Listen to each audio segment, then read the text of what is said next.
Setiap kali sebelum membunuh, dia selalu memaksa korbannya untuk meminum sejumlah besar air mineral, lalu berkendara membawanya ke atas danau yang sudah membeku menjadi es, membiarkan korban berlari di atas es dengan bertelanjang kaki.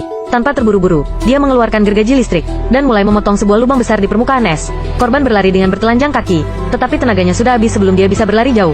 Setelah korban tidak bisa berlari lagi, dia dengan santai menggunakan pengait besi, untuk menyeret korban ke lubang besar yang baru selesai dipotongnya. Korban jatuh ke dalam air danau yang sedingin es. Sehebat apapun dia meronta-ronta, tidak ada gunanya. Saat dia hendak keluar dari air untuk mengambil napas, langsung didorong dengan balok es yang tadi hingga terjebak di bawah lapisan es. Air danau yang sedingin es dan menusuk tulang. Dengan cepat merenggut nyawa pria itu, piranha-piranha yang mencium bau darah, langsung mengepung pria itu, bersiap untuk berpesta melahapnya. Ketika polisi menemukan mayatnya, sudah setengah bulan kemudian, tubuh korban sudah lama digerogoti oleh ikan-ikan di bawah air. Untungnya, yang menangani kasus kali ini adalah Lao Liang yang sangat berpengalaman. Dari arah arus air di bawah es, dia menyimpulkan bahwa tempat ditemukannya mayat bukanlah tempat kejadian perkara. Tempat ditemukannya mayat sudah pasti bukan tempat kejadian perkara yang utama. Di sana adalah teluk berputar. Es di sekitarnya tidak ada tanda-tanda digali.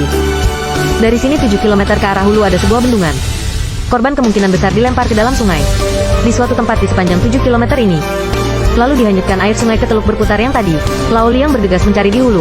Ternyata sesuai dugaannya, belum jauh berjalan, dia menemukan jejak merah darah yang sudah kering dan beku karena angin. Setelah mengikis salju di sepanjang jejak darah, dia menemukan permukaan es yang dipotong dan sudah membeku.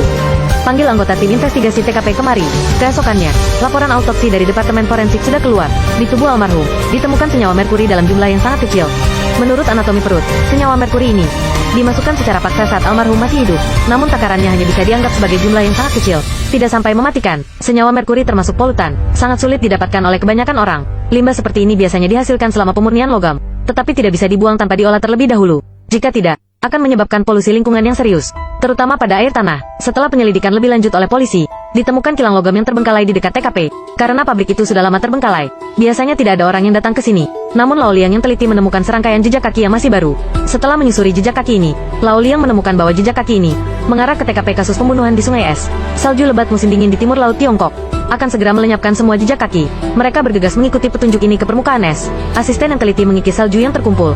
Di permukaan es tempat jejak kaki menghilang, mayat yang kedua muncul. Kondisi almarhum kali ini sangat mengerikan untuk dilihat. Almarhum berdiri terbalik di air dalam postur yang aneh. Dia pasti dibuang ke dalam danau setelah dibunuh. Selain itu, kali ini ahli forensik juga menemukan senyawa merkuri yang sama pada tubuh almarhum. Ini sudah cukup untuk membuktikan bahwa ini adalah kasus pembunuhan berantai yang sangat keji. Karena mayat itu ditemukan dalam kondisi sudah tidak berbentuk lagi, polisi tidak dapat memastikan identitas almarhum. Kasus ini menemui jalan buntu. Hingga kedatangan pria ini, barulah saat itu kasus ini mengalami titik balik yang penting.